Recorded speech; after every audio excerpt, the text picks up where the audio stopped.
Good afternoon. Welcome to Innovations in Teaching, a webinar of Future Ed. We're very happy to have you here. We're just about to get started. If you want to wait just a minute or two for a few more people to join.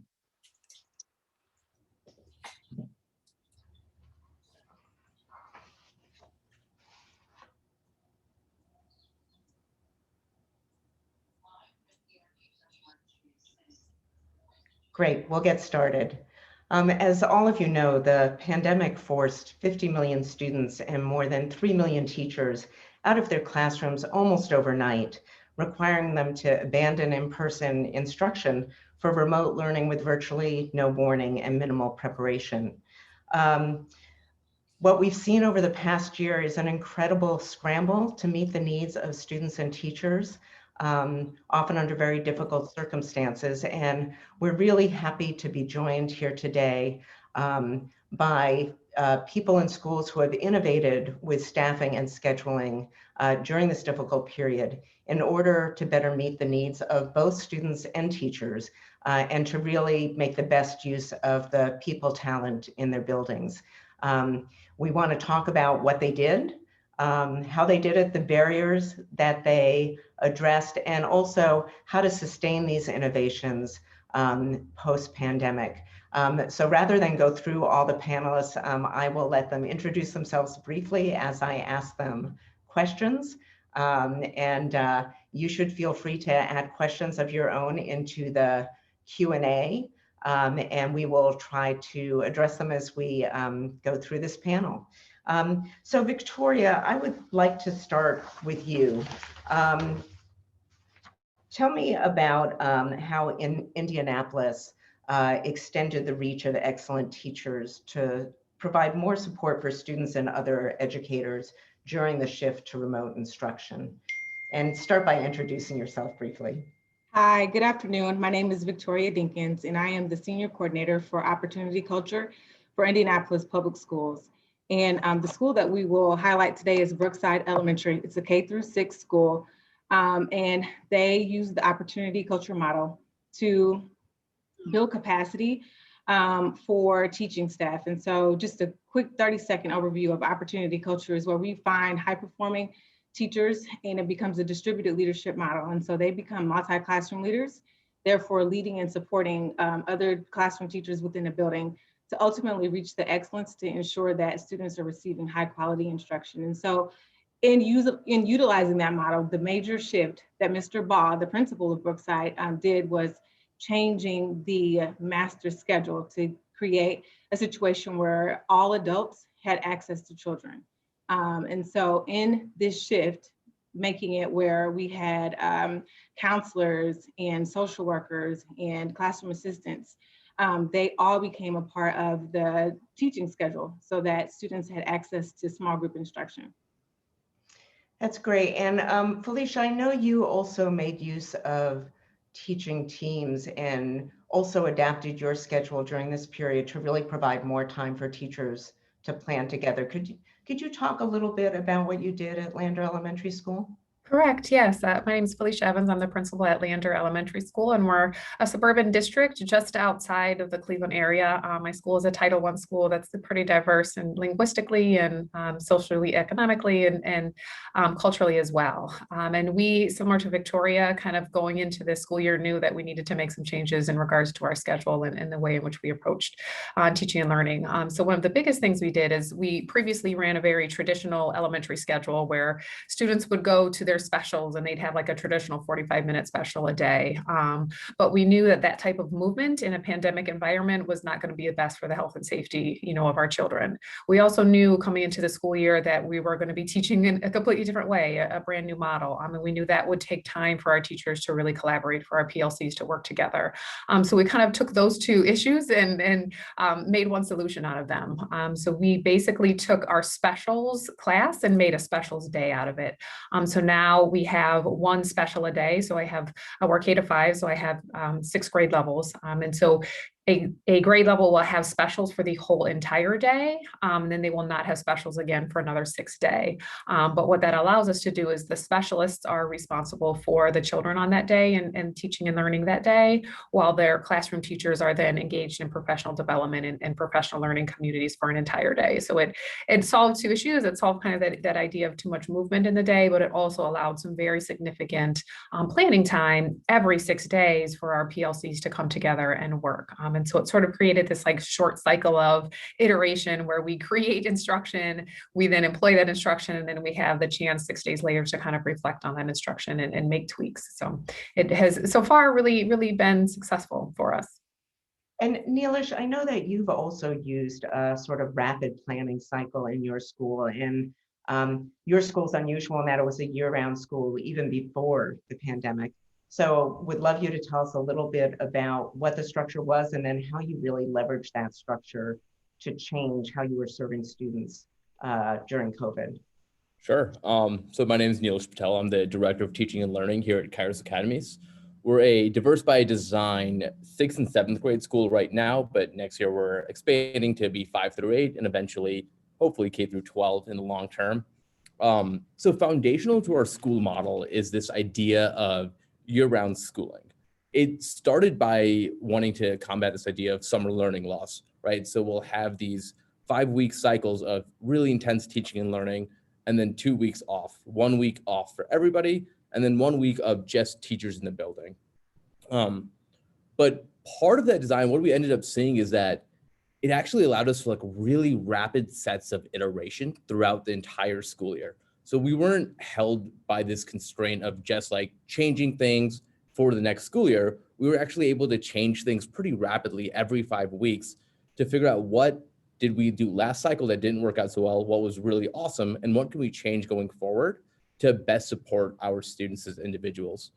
And then how taking that practice directly into COVID, we saw that we were able to really quickly change student schedules. So like treating each student schedule as like a fungible block of time, and we were able to regroup them based on what needs that we saw. So we were looking at exit ticket data, we were looking at assessment data every cycle, and we were able to identify these students need an extra support maybe in math versus these students may need an accelerated reading component. And so we were able to tailor that instruction really personally to each individual child.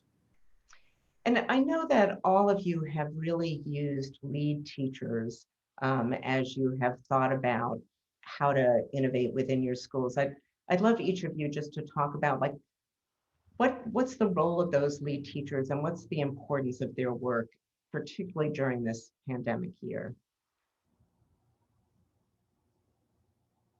Felicia, I don't know if you want to start and talk about the lead teachers at Lander.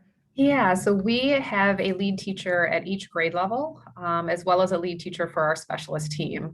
And so I am able to work with them every 2 weeks and meet with them. And then they meet then on their professional day. They then meet with their teams and kind of lead the work, lead that reflection work, lead that planning work.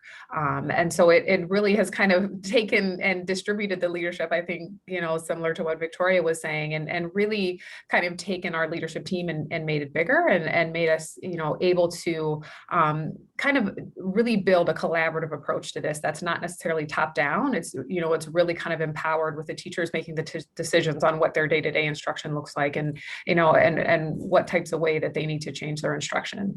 It's really made it more collaborative and I think a lot less isolating for me as just a building leader as well. And chime in. Yeah, go ahead, Victoria.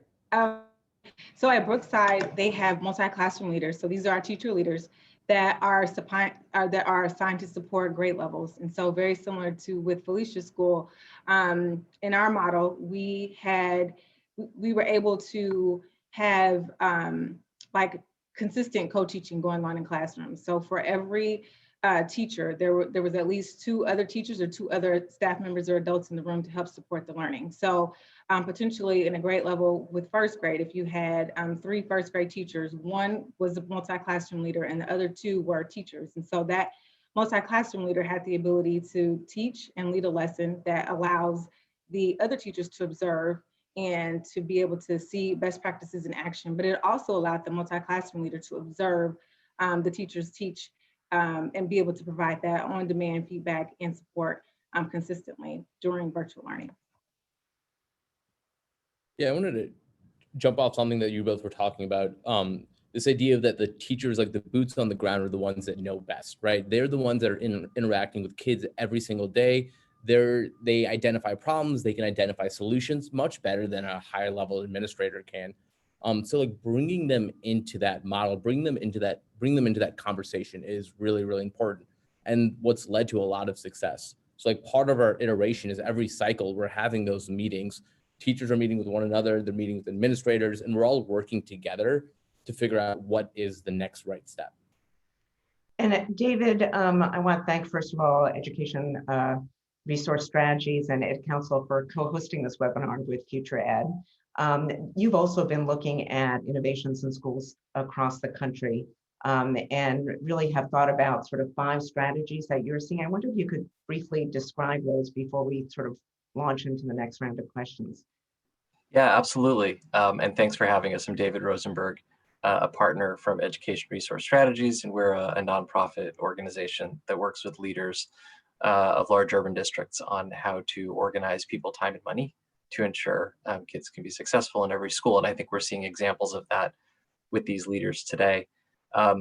Yeah, what we've been hearing from our colleagues in the field at all levels is the need right now is tremendous, and the demand of what you could possibly do is fairly overwhelming. So we have developed what we call a set of 5 power strategies that are designed to be the start here, the place you can focus on in terms of addressing student need in the next year and beyond.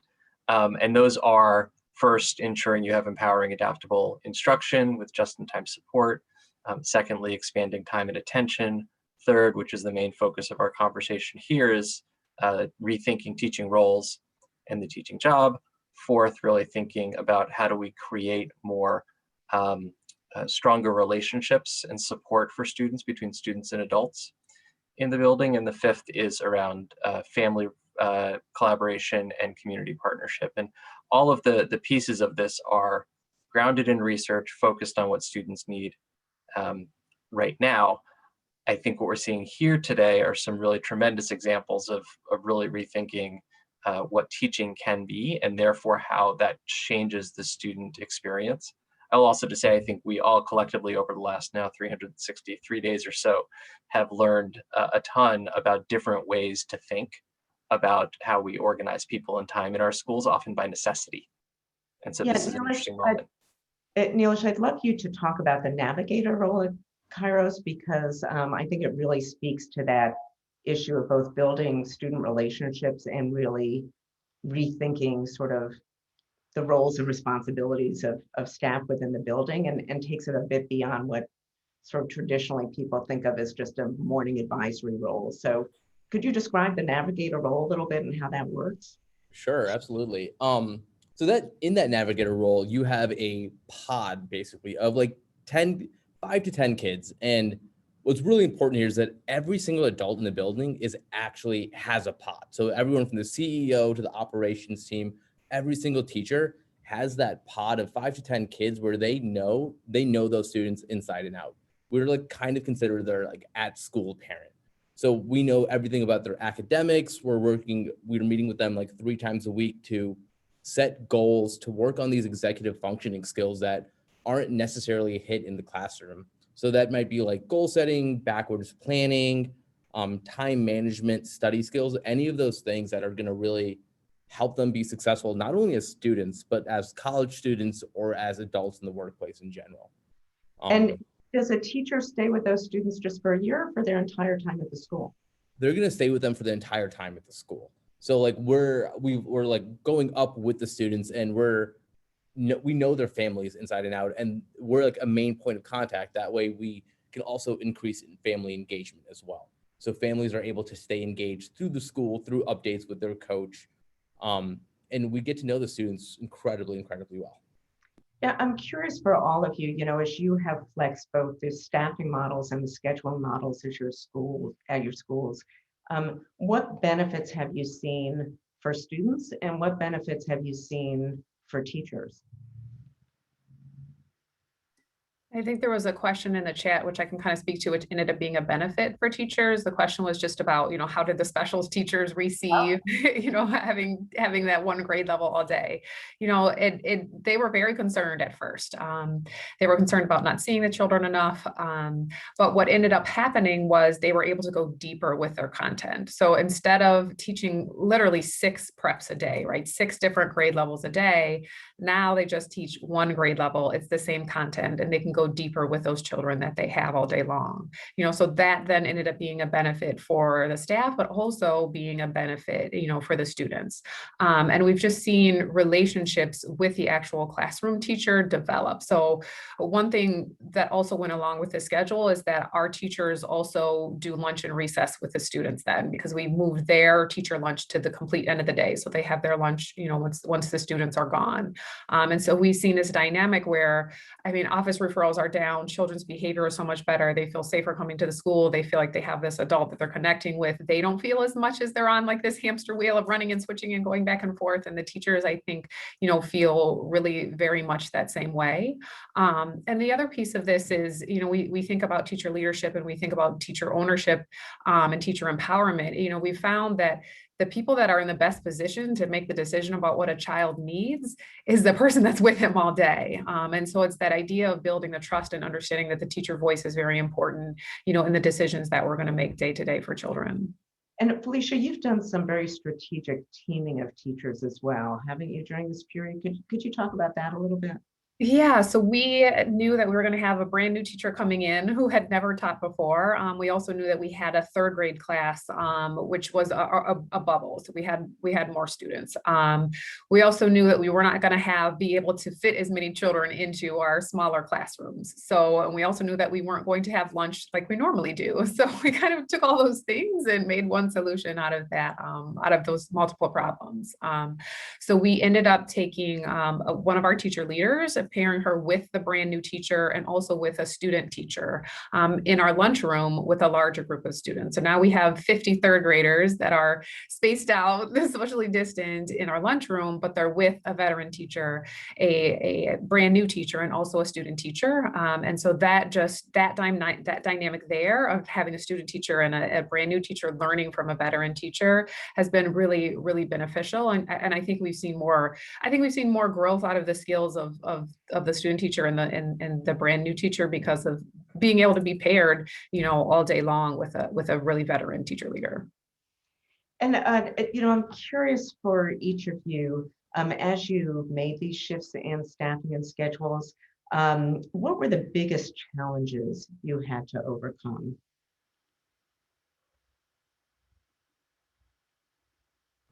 Yeah, I think something that was really important for us is people aren't used to these rapid changes, right? But that's something that's effectively had to be built into our DNA. So what we realized was super, super important is in the hiring process and on the onboarding side of things, naming that and being radically transparent with our teachers and saying this is part of who we are. This is built in, rapid iteration and change is part of our organization. And maybe we're not the right organization for everybody, but for those teachers, those educators who really do crave that always getting better attitude, then they're able to really show up and put forth that best side of themselves. So just to go back real quick to the benefits for students and teachers, I just want to name a couple of things. So our teachers felt like they were constantly supported and that there was a high level of focus on instruction. So there was someone in the room that could manage tech issues with students. There was someone in the room that could focus on attendance and, calling students that were not online. There was also an opportunity for to have PLCs Monday through Friday. So they pushed the school start time back so that teachers had that common planning time. You didn't feel like you were isolated. You constantly had someone that you could, converse with to talk about what we should be doing for students. And then for both students and teachers, there were just opportunities for students to get to know more teachers and teachers and adults in buildings get to know more students. And then specifically for students, just to be able to receive small group instruction every day was definitely a bonus. And then students had access to intervention and remediation that was student-centered based on their needs. But then to highlight some of the challenges, I think that it was just creating the schedule. So like, it wasn't a perfect schedule to begin with at the very beginning, right? So it's just like figuring it out as you go, making tweaks along the way. And I just think, you know, something that we have to name is just COVID itself. So the times when teachers had to quarantine or, and then you had to like make on the fly adjustments. But I think that is what Mr. Ball has highlighted to be probably the most challenging component of this. And Elise, you use Google, right, to make sort of just-in-time schedules and changes for students. How does that work? Yeah, absolutely. Google Calendar is great. It's free for it's like Google Suite for Education has been a huge tool for us.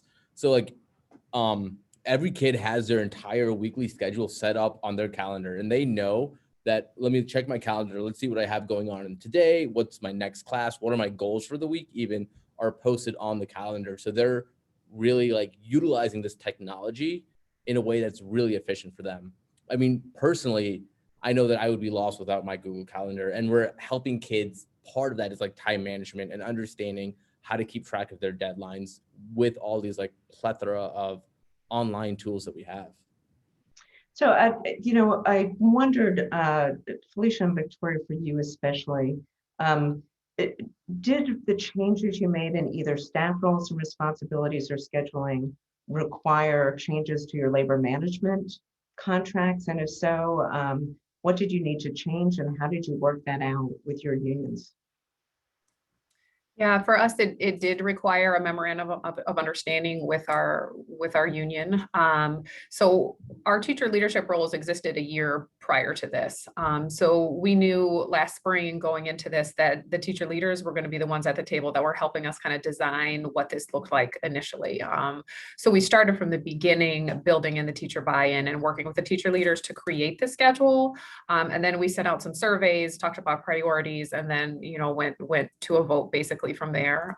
So it was not only the deployment now of the schedule using teacher leaders, but it was actually the creation of the schedule and getting the buy-in and, you know, really talking through some of the logistical issues that would arise as working with the teacher leaders, you know, all the way through.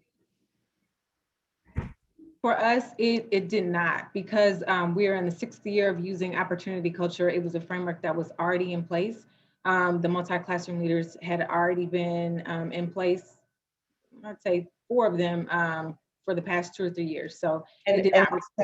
Was that multi-classroom leadership role, though, built in specifically into the union contract so that there was a place for teacher leaders and for paying them responsibility? Yes, now that did occur. Yes. Great. And Neelish, we had a question from someone related to this issue you mentioned about disposition to change as something that was important in hiring. How do you assess that during the interview process? And are there questions that Kairos Academy asks to figure out if people are amenable to or adverse to change? Yeah, I'm not sure if there aren't any like golden set of questions that are really going to get you to this answer, right? I think asking about situations when they've experienced change and how they reacted to it, or doing like some sort of like scenario role play about like asking them about a change in their schedule. But I think, again, it's just in the candor of the situation. I think a lot of people will be able to self-identify that, oh, this is maybe not the right organization for me. So trusting the people to name that themselves in the beginning. And then throughout the time, as they're working with us and as they're part of our organization, we continue to name this. So it's built into our cultural DNA, and they get, even if they weren't so used to it at the beginning, they become used to it over time. David, as you have looked at schools and school systems around the country, are there challenges or barriers that you've identified as people think about, even think about moving toward more innovative staffing and scheduling models? Yeah, it's such a great question. I think what's so indicative about the schools that we're talking about today is that each of these leaders and their teams have broken out of sort of the old rigid way, right? And I hear it in the comments here, and I'll come to your question momentarily, but the notion of we don't have one teacher, one classroom, we're willing to rethink the group sizes, that we have teacher leaders and leadership roles in place. We even rethought school start time. We use tools so that we can be adaptable about what kids do. And so there are barriers that exist in terms of basically anything, the rules that are rigid about how we can use people and time, which are our most precious resources. So if we have rigid rules about, you know, every period, every student must have specials every day, right? Or every teacher must have this much release time at a given time, your hands are tied in many ways. And so I do think that there's work to be done where there's district policy, state policy, collective bargaining agreements that with positive intent, generally create really rigid situations, because that is basically what has led to all of the sort of one size fits all work that we see around the country that we know doesn't serve kids well. And here's another question from the audience. It's somewhat related, which, someone asked, for schools that are using a learning community model or an embedded teacher-led PD, how do you ensure that the discussions are strategic and actually focused on sort of adaptive change, or that, you're really sort of focused on things that are powerful? And, the comment was, learning communities can be powerful, but they're hard to implement effectively. I can speak to that a little bit. So part of what I do as the principal is to put some of those accountability measures in place, right? Things like agendas, things like notes. I'm also, because of the way we've ran the schedule as a principal, I'm able to spend an hour a day with the PLCs as well, kind of learning side by side and talking side by side with them. So I think that's a huge commitment, just that I have as a building principal in supporting the work of the teacher leader as well. And then there's that idea of there's authority, and then there's true leadership, right? Authority, I have that as a principal. I can tell you have to be together for these, 5-6 hours a day. But that's where the kind of the art of leadership comes in, and really understanding and building the support and building the tools and working with my teacher leaders so they truly feel the ownership of the time and are really making the most out of that time, that we have. And Victoria, from a district perspective, what are the supports or capacities you need to put in place or provide from the district, or the freedoms to enable the kind of work you're describing to go on at an individual school productively? So for us, I think it was about creating a really strong performance management system that the principal supervisors understood, that the principals understood, and that the multi-classroom leaders could understand as well. And so having a strong system in place that articulates how you will be evaluated, the benchmarks and indicators in which we will share your success, giving opportunities for MCOs and principals to have 2x2s, where they have the space to say, this is what you've been doing really well, this is how you can continue to support me so that I can be my best. And then just really encouraging school teams to have and maximize that instructional leadership time. So where they are intentional in meeting with their multi-classroom leaders to have those engaging discussions, to talk about what building trends are, and then to come up with very concrete plans that MCOs can execute at a high level. So this is an audience question, which is also where I was going to head next. Looking ahead to this coming fall and hopefully bringing students and staff back full time, are you thinking about innovative scheduling post-pandemic to address learning gaps? Are there things that you have either done now that you want to sustain, or other changes you're thinking about given the challenges ahead? Yeah, I can jump in right there. It's a great question. And I think there's absolutely things we should be learning right now. Like, this is an unprecedented time in education, and it allows us to make those changes, to make those risky decisions and some of them have panned out really well. So for example, this idea of flexible scheduling, how can we really best utilize student time in a way that's going to make them maximally successful? Not just year over year, but like cycle over cycle, or even week by week. What can we do to change their schedule and treat it as like a flexible piece? On the other side of that is also like not only time, but location, right? This has also allowed us to have kids learn from home. And some kids are very successful at learning from home, and they've demonstrated that they're actually more successful in that regard. So what would it look like if we could continue that option, Can we continue letting some kids learn from home because we know that's where they're going to be successful, and then maybe come in for certain parts of the day? And you've done some simple things like assigning like enriched reading or independent studies to Yeah. kids, accelerating, right? Yeah, absolutely. So that's part of that. It looks like if we want to give kids targeted instruction, but we also want to push kids at the same time. We know some of our kids through our coaching model have the high executive functioning skills. So we assign them independent studies or enrichment projects that they're able to lead themselves through. And that way it frees up teacher time to really zero in and focus on the kids who need the most maximal amount of support. Felicia, what about your school? Do teachers want to stick with this schedule that you've come up with this year? Yeah, I think we will lose the lessons of today if we do not take this as an opportunity to change, and to continue the momentum for changing. And we've surveyed the teachers already, and 80% of them want to keep the schedule the way that we have it this year, and so we want to continue with that kind of momentum we have. But also, we've asked what are the blind spots, what are the, the things that we've missed, what are the, the gaps for kids and teachers as well, and continue to work to iterate to adjust for those. And Victoria, as you think particularly about this question of learning loss or how to address sort of some of the unfinished learning from this past year, how are you thinking about that as a district? And are you thinking about ways to flex staff and schedule as you look at that challenge?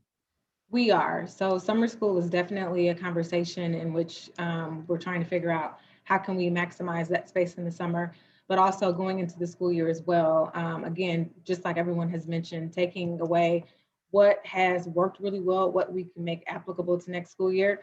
And then this is just Victoria talking. So I am most curious to see the data sets that we will have, okay, to confirm, whether or not everything that we have put in place, have we had significant learning loss, are we seeing any gains from which schools, and then looking at the models that the schools have used. So just real quick, Brookside is a model that used this, but not all IPS schools use the same framework. So I would really be curious to compare Brookside's data to the rest of our schools' data to say, hey, it's a good indication that this is working or not. So, David, one of the things I was struck by in working on this paper was that while we've seen, many districts now say that they're thinking of continuing some sort of virtual model as one option in their district into the future, or they're thinking about anticipating changing staff roles and responsibilities. The sorts of innovations that people are describing on the webinar today still remain fairly rare. And I wondered from your own perspective, why you think that is, and are there incentives or things that could help more of us get into this innovative space? Yeah, I think I'd say three things to that, Lynn. First off, I think it does take obviously great leadership and vision and willingness to make change. And I think we're hearing examples of that today. Executing in that way in this environment in the last year is a high bar. And so I think we proceed with respect and understanding for what principals and teachers have been trying to do this year. The second thing I would say is that I think the more we see models of what's possible, the more we can build out what's possible, right? And so I think these schools are great examples of ways in which you can sort of get off the hamster wheel, right? And rethink things. The third piece is there are absolutely conditions to put in place. And I listened to Victoria and Felicia and Neelish talk about having teacher leadership roles, having the flexibility over time, having the willingness to rethink sort of the standard ways of doing things. I think one of the greatest things, as much as we say, why haven't we seen more of this? The flip side of it, almost every school that has been working virtually, one of the great innovations that has come about is teachers have more time together virtually. They have more planning time. And that is the thing, that teaching in most schools is still an isolated activity. Now, that's possible because teachers don't have duties, and we've in many cases radically reduced instructional time, which may not be the right trade-off. But I do think that there's pockets that we can think about of how we build this up. But there are those constraints over thinking too narrowly about roles and time, that I think if we start loosening the reins a little bit, there's people ready to innovate. Yeah, I was struck by Springfield Empowerment Zone, which was another site we highlight in the Future Ed report, which used a very thin 5-page MOU to really move a lot of that decision-making down to teacher teams at the building site. So this notion of creating structures that allow some flexibility from the beginning, is something to think about. I also wondered if all of you could speak to the role of trust as you went to make these changes. And did you have to build it? Was it a precursor to being able to do the sorts of changes you talked about? How did you think about that? As Felicia, as you went to talk to your teachers about this really different change in schedules? Yeah, I mean, I think trust is everything, right? I have the benefit of, this is my 7th year as the principal of the school. So I've built a lot of kind of that capital ahead of time before this pandemic hit. And so I think that the trust is everything. I think the trust of the staff, and that I will be working with them to make these decisions, that they won't be top-down decisions, that we will adjust, that we might make a decision today and 6 days later that decision might change, but we're going to do it because it's, we see the need. I think also trust with the students. And I think trust with families, I think that was a big piece, is just families knowing that when they send their children here, that they are going to be safe, and that our change in our school day and our change in the model and the way in which our schedule works, there needs to be a level of trust with parents as well, in order for that to happen. Yeah, I think Mr. Ball did a great job of creating the schedule. And so it was never a dictatorship type of deal. It was co-created with his admin team and his multi-classroom leaders. And I think that when we think about the abrupt stop that we had in March and the scrambling that, all schools faced and teachers faced, and then having the summer to plan and say, hey, we realize that may not have worked.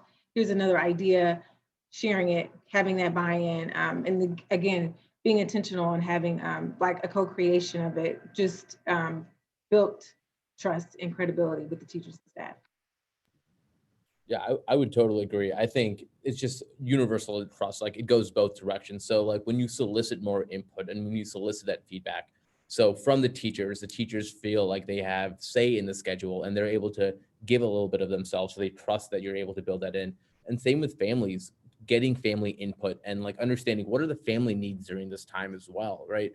It's been a lot of stress on them, so they should have input and they get to trust that their needs will be taken care of as well.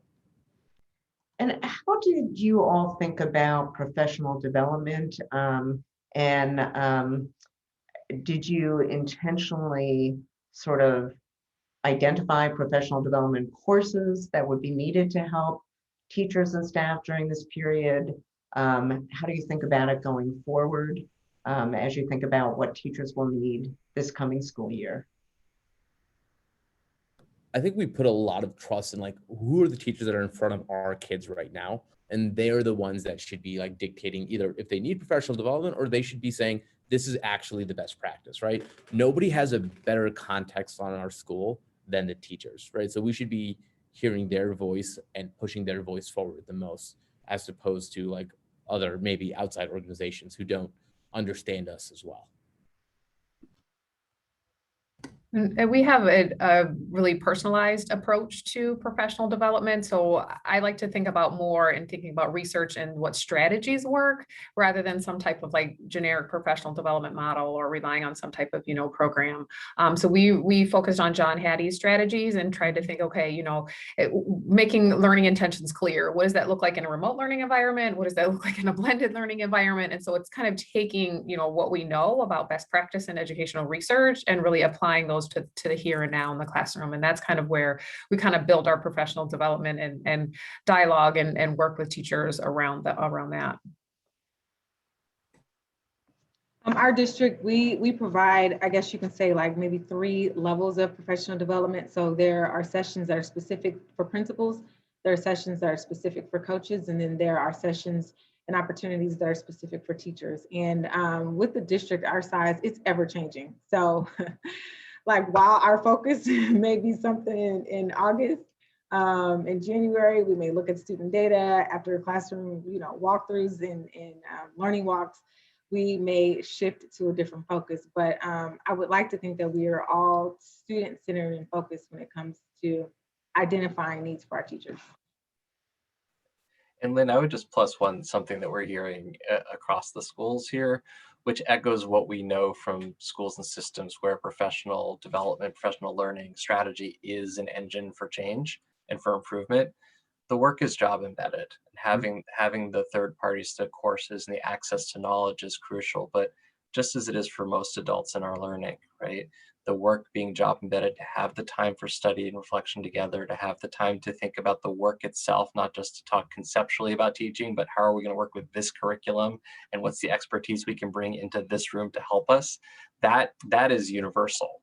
And that is a bunch of what I'm hearing here that I think is exciting as we think about what comes next. Yeah, absolutely. I think one of the themes I'm hearing across all of you is these regular cycles for reflection and improvement that are really grounded in what you've been doing with students just in the last few weeks, and really using that as the basis for thinking about both teacher learning and teacher action.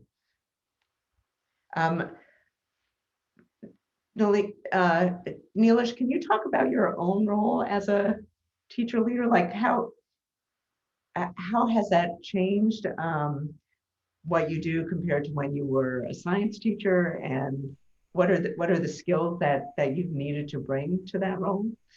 Sure. Yeah, I think it's just, again, we keep on going back to this idea of trust, but like continually be given more and more trust about the situation. So, for example, like when we did go to remote, so we had time to like build a new schedule for COVID, it was entrusted to me to like have the input and have the say and like co-create that with the operations team, because I had the experience in front of the kids and I understood what a lot of those students needed. So I think a lot of it was building the trust, and then the skills that I had to like kind of develop was like these ideas of communication. So like very clearly communicating what the needs of the teachers are and being very transparent in that regard with administrators and with other people to make sure that we're all on the same page and that any action we do take is in benefit of kids.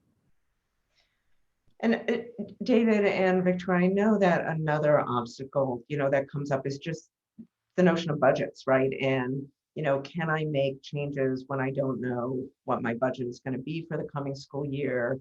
Is it going to cost more money to actually have these teacher leadership roles, to pay some teachers more than others?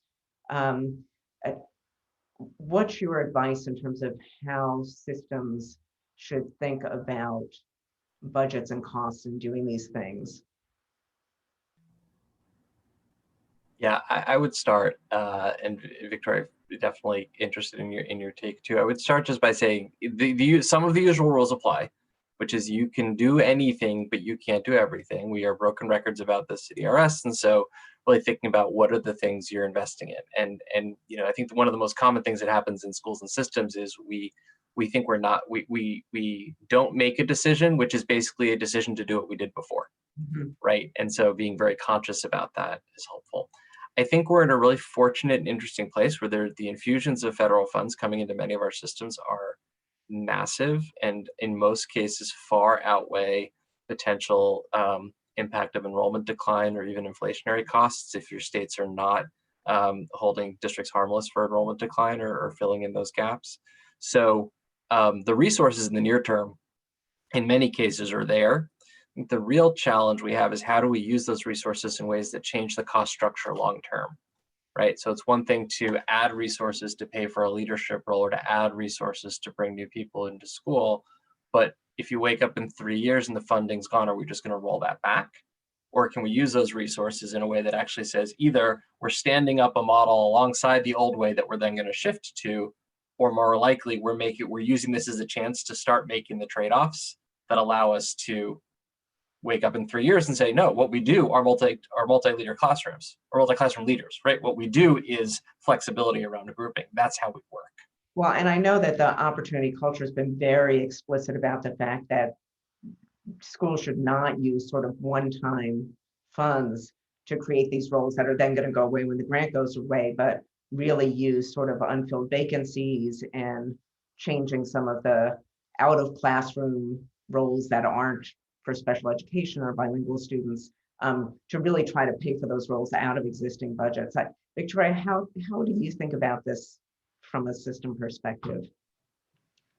So just recently, I helped principals as they took a look at their student budget allocations. And so it came down to looking at maybe an office supply budget for paper. So do you want to spend $6,000 for office supplies, or would you rather have that $6,000 attached to a teacher leadership stipend? So which is more important? You know, at the end of the day, we're asking questions: which role, which position is going to potentially maximize outcomes for students? Classroom sizes is another component that we look at. So, you know, if we have 30 students in kindergarten, would we rather have 2 classroom sizes of 15 or 1 classroom size of 30, and potentially a teacher that could support and lead that classroom? So just drilling in and honing in on those questions to help principals think long-term and critically. And it's always rooted in what's going to be best for our students. I would, if I could, Lynn, just add one other thought here, which is that those trade-offs that Victoria, you described make a ton of sense. And most of our money is in people in schools and the time that they have. And so our work has to also be, how do we rethink who are those people and what are the basic structures that we have? So for example, moving to the 15-person kindergarten class could be fantastic. We may have to make a trade-off somewhere else in terms of what class size looks like, right? Or being able to bring more residents into a school, or have rookie teachers with less responsibility up front, means we have to rethink what teacher of record policies look like. So the more flexibility we create around that, the more paths we give ourselves to do the things that ultimately create innovation and excitement to do what's right for kids. Yeah, and that really means getting away from so many students per teacher in a rigid sort of agreement where it's hard to move beyond that without waivers. Yeah, and the class size issue will come up over and over again, and you know, we know what the research is on that, and we know that if we want to be equity oriented, we need to place some bets on where we're going to really have small group size and more time and attention, and where we're going to try different ways of doing things. And I think this year has been a really interesting case study and a set of case studies and what that can look like in practice. Sometimes when it works, and obviously sometimes it's a challenge, but a lot to take in. I'm also curious about how all of you have really made use of teacher talents this year, because I think we have also seen teachers really rise to the occasion, but that also means really recognizing the different skill sets individual teachers have and how to make the most of them. So can any of you point to ways in which you've sort of identified strengths or skill sets of individual teachers that you've really sort of built on this year? We've relied on some of our younger teachers with the tech skills to be the ones that are, that are really building and developing out some of our digital platforms and our digital content. I think that has definitely been a benefit of having some teachers that have that. And also then on those professional development days, the teachers are able to kind of split up some of the load as well. Like, I'm going to focus on building out this digital content, and then I'm going to focus on recording some of our read alouds, and our mini lessons and those sorts of things. So they've, come together collaboratively to be able to play off of each other's strengths to get the job done. For us, as a district, we made like a list of look fors. So what do we want to see when it comes to high quality virtual instruction? And so as we're doing, I want to say walkthroughs, but maybe virtual walkthroughs, and we see like a high quality, executed lesson, then we record it and we are incorporating it into a newsletter so that all teachers have the opportunity to watch and see what we have, deemed as like a high quality lesson. And so our hope is that it spreads, right? And so you see it and then you can replicate it. Yeah, I would just jump in there saying like, figure out what each individual teacher, what expertise they bring to the table. So kind of like what Felicia was talking about, like some teachers are experts at technology and have actually already been using technology in the classroom.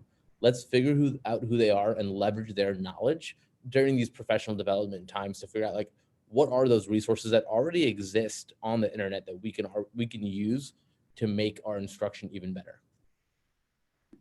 And I just welcome people in the audience to ask questions. We have a few more minutes, so please keep the questions coming. One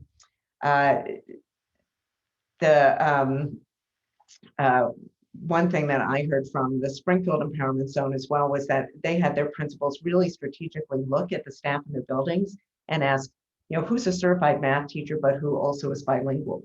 Or, who is an English teacher, but also may be able to support these extracurricular activities given their interests outside of school. So, thinking more flexibly about what are the skill sets of staff that can really be used in innovative ways.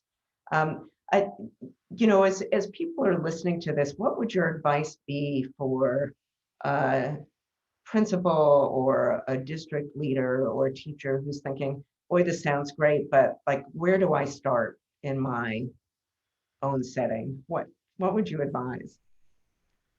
I love that question, right? Because the starting is always the hardest thing to do. It's like getting your foot off the ground is always tough. And I think it's all about think big, experiment small, right? Have that really big idea, have that really tough question, and then figure out how can you experiment on that in a small way, in a meaningful way, get the data to prove it, and then expand it to your school. If your school does it really well, expand it to your district, right? So really figuring out what is the smallest way you can implement this idea and then going from there. I would say very similar thing, maybe not change your entire building schedule, maybe start just with one grade level or, one team of teachers and start there and try to build some wins and build some success and build a model that then other people can see how it works and say, okay, well, if they could try it, I could try it, or it could look like this with me if, they did it that way. So I would agree. I would say start small. And Lynn, I also wanted to mention, you talked about kind of like reimagining roles. We reimagined the roles of our paraprofessionals this year as well. We reimagined them into academic coaches. And so we kind of retrain them on some of the basic programs that we use and just kind of basic like literacy and math interventions, and then kind of rethought how we use them and really use them in kind of an equity way to really target our students, that we've seen with the biggest gaps and the biggest learning loss from the spring. And then also use them. So I should have mentioned this, we've been in person 5 days a week for all kids to want to come since August. And so that has created a challenge where we've got about 80% of our kids here, but we have 20% of our kids that are home. And so our teachers teach concurrently. And so we've also used our paraprofessionals to wrap more support around those, we call them our Zoomies that are learning from home. And so our paraprofessionals start the day with them, then launch them into their classes. And then they also end the day with them, go over their goals, go over their assignments, and make sure that they've gotten the things that they've done. So it's just that idea of kind of rethinking the roles of everyone. And just another strategy that we want to carry into next year as well. I think that maybe from a district lens, what I would encourage departments within a district to do was just backwards design plan. So just think about, what's the overarching goal? Consider specifically what evidence you need to see happen in order for that goal to be achieved. And then lastly, create an action plan. So like, what is it that you have to do in order to make sure that we see the evidence? That would probably be my advice for a starting point. Yeah, this resonates so much, and the question is clear in the field of where do we start. Our framing at ERS around these power strategies has literally been an idea of start here are some strategies, but for each one we've outlined sort of similar to what Neelish and Felicia and Victoria have described, the do nows and the build towards us, right? And so you go as far and as fast as you can in the areas that turn out to be the most important for you. That is all outlined in the in the content that we released today that I'm sure we'll share the link for before we wrap up here today. Yeah, and it's interesting as I've talked to people around the country, it's been such a disruptive year for everyone, but really thinking about of the disruptions this year, what has actually been an added value for students and teachers that is worth holding on to. So rather than thinking about massive transformation, think about how to keep up the momentum of things that have changed even in this difficult period, that you want to keep changing. You're absolutely right. There'll be a recording of this webinar as well as the Future Ed report and the case studies and resources from Education Resource Strategies on the Future Ed website. Also, you can find Education Resource Strategies on their website, www.erstrategies.org. Would love to give all of you a minute. Just is there something I have not asked that you think it's important for people to think about, or a takeaway you want people to have after sort of listening to this discussion? I would say the biggest thing is start small, iterate, come back to the table, try again. Don't be afraid to fail forward. None of this works in a vacuum. None of this works the first time. And nothing, I think we found, within this pandemic that nothing is what we planned it to be. So I think when you have that mindset, and I think when you lead with that mindset, like, it's okay, we're going to make mistakes. We're going to try again. We're going to learn from it. I think that's a really important thing as we continue to move forward into really honestly the unknown next school year. I think, oh, go ahead. Go for it. You go for it. No, I just think platforms such as this is invaluable when we think about sharing ideas and strategies that worked, when we think about collaborating with other school districts to hear, this is what we tried, this is what was great, this is what we tried, this didn't work. But just being in a place where school districts, principals, teachers are willing to share and learn from each other, so that again, students continue to benefit and achievement occurs. Yeah, I wanted to totally agree with what Victoria just said. Just share with others, right? Learn from each other. No need to reinvent the wheel here. We all are trying new things and innovating. Let's share those ideas out with one another and figure out what works best, and then apply it to your own individual school. Yeah, I would second all of that.